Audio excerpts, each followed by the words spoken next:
નમસ્કાર દર્શક મિત્રો, હું જપન શાહ, કાનમ એક્સપ્રેસ ન્યૂઝમાં આપનું સ્વાગત છે। જોઈએ આજના મુખ્ય અને મહત્વના સમાચાર। કરજણમાં માહિતી નહીં આપનાર કરજણ નગરપાલિકાના ચીફ ઓફિસરને 15,000નો દંડ ફટકાર્યો।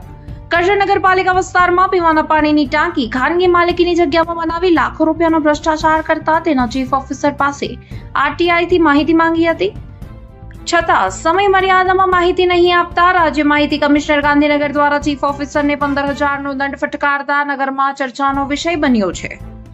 કરજણમાં જૂના બજાર વિસ્તારમાં વોર્ડ નંબર 4માં આવેલી સોમનાથ પાર્ક સોસાયટી પાસે સરકારની લાખો રૂપિયાની ગ્રાન્ટ ફાળવીને વોટરિંગ બનાવવામાં આવી હતી।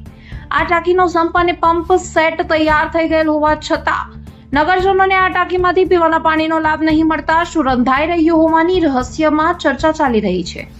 ત્યારે ઘનશ્યામ વસાવા, જે 148 સજ્જન પાર્ક સોસાયટીના રહેવાસી છે, તેમણે માહિતી અધિકાર અધિનિયમ 2005 હેઠળ જાહેર માહિતી અધિકારી અને ચીફ ઓફિસર મહેન્દ્રકુમાર સોલંકી પાસે આરટીઆઈથી માહિતી માંગી હતી, જેની પ્રથમ અપીલ અધિકારી પ્રાદેશિક કમિશનર વડોદરા સમક્ષ ચાલી જતા ચીફ ઓફિસર કે તેમના પ્રતિનિધિ હાજર નહીં રહેતા 10 દિનમાં વિનામૂલ્યે અરજદારને માહિતી પૂરી પાડવામાં આવે તેવો હુકમ કરાયો હતો।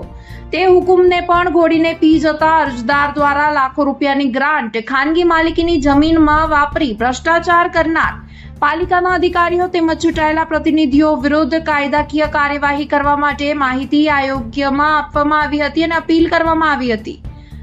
ઇરાદાપૂર્વક માહિતી નહીં આપનાર ચીફ ઓફિસરને હવે 15,000 રૂપિયાનો દંડ ફટકારાયો છે। જોવાનું રહ્યું આ વિષય પર હવે આગળ શું થશે। રિપોર્ટર મનોજ દરજી, કરજણ।